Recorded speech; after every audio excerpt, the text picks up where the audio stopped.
Recently, you shared with me a story about an experience you had in Florida.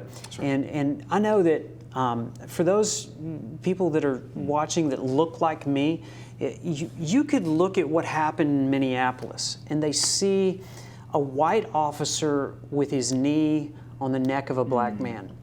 And I don't know a white person that wouldn't look at that and say, that is wrong. That's right. But for those of us that look like me, we have a tendency to look at that as an isolated incident and say, that's a bad cop.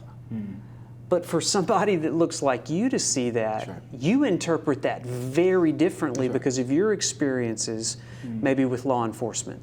So I would just ask you the question, how do you interpret that? What's it like to be you, minority, living in a majority culture? Well, you mentioned the example in Minneapolis. Some people see that as isolated. We see it as systemic. We see it as, we've seen this time and time and time again. How many isolated events does it take to prove systemic injustice? So it started in Georgia with Ahmaud Arbery. And people said, well, that's just the South. Of course that happens in the South, right? We have this bad rep for folks from the South. My family is originally from the South. And then it sort of shot north, to Minneapolis, which is pretty much Canada on the border, right? And then how do we respond to that? Well, that's just Minneapolis. How many points and positions in America does it have to hit before we're saying it's not like one bad fruit. There's 300 bad fruit on that tree, which allows us to say, well, maybe the whole tree is bad. Right, so we look at it through that lens of, this isn't isolated. We've gone through multiple experiences. I have in particular, my father has, his father has, and we're saying this is systemic. It's not a one-off.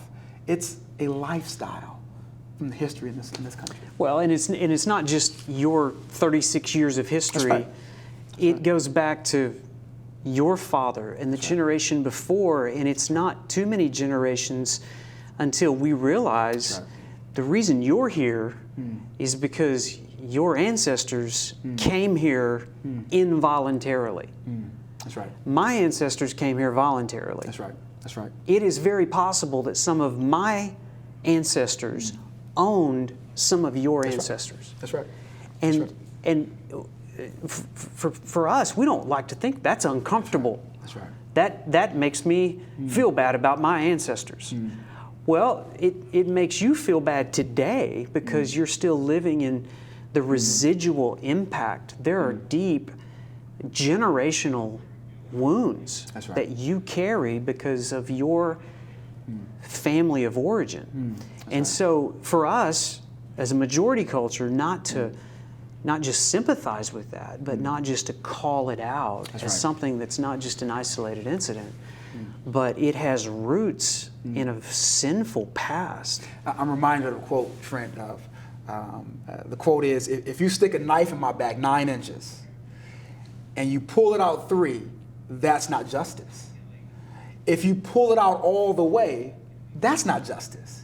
You have to go about the hard work of healing the wound that you left from the knife in my back, right? And so you talk about generations upon generation. Yeah, we're here. How do we go about sort of healing that?